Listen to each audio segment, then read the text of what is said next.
Heading చూసి మీకు అనుమానం వచ్చింది కదూ? అదేమిటి, జనసేనాని పవన్ కళ్యాణ్ గారు విజయం సాధించాల్సింది వైఎస్ఆర్సీపీ మీద కదా, పొత్తులో ఉన్న టీడీపీ మీద విజయం సాధించడం ఏమిటి అని. కరెక్టే. అయితే ఇక్కడ మనం మాట్లాడుకునే అంశం ఎలక్షన్స్కు సంబంధించినది కాదు, పొత్తులకు సంబంధించినది.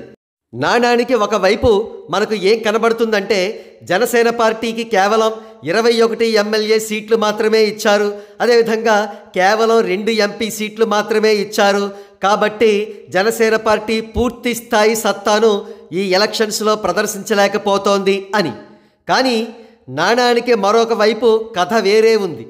3 అంశాల్లో పవన్ కళ్యాణ్ గారు తన మాట నెగ్గించుకున్నారు అని చెప్పవచ్చు.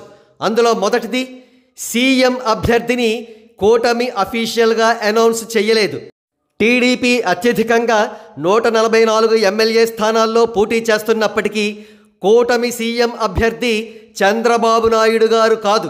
అదేవిధంగా పవన్ కళ్యాణ్ గారు కేవలం 21 స్థానాల్లో మాత్రమే పోటీ చేస్తున్నా ఆయన సీఎం అభ్యర్థి కాదు అనే ప్రశ్న ఉత్పన్నం కావడం లేదు. ఇక పవన్ కళ్యాణ్ గారు తన మాట నెగ్గించుకున్న రెండవ అంశం, బీజేపీని కూడా కూటమిలోకి తీసుకురావడం. అసలు బీజేపీని కూటమిలో కలుపుకుపోవడం టీడీపీకి ఎంత మాత్రం ఇష్టం లేదు. కావాలంటే ఏబిఎన్ రాధాకృష్ణని, మహావంశీని, ఇంకా ఇతర కులగజ్జి మీడియా అధిపతులను అడగండి. వారు ఎంత కన్నీళ్లు కారుస్తూ ఆర్టికల్స్ వ్రాస్తున్నారో, అనాలిసిస్లు చేస్తున్నారో తెలుస్తోంది.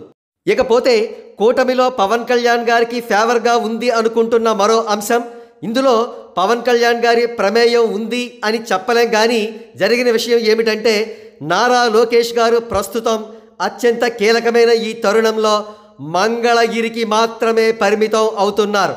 బహుశా లోకేష్ గారు రాష్ట్ర వ్యాప్తంగా క్యాంపెయినింగ్ మొదలు పెడితే పొత్తులో ఉన్న పార్టీలకు దెబ్బ అని పొత్తు పార్టీలన్నీ టీడీపీతో సహా భావించినట్టున్నాయి. సో ఆల్టుగెదర్ పవన్ కళ్యాణ్ గారు 3 అంశాల్లో పొత్తులో ఉన్న టీడీపీపై పై చేయి సాధించినట్లయిందన్నమాట.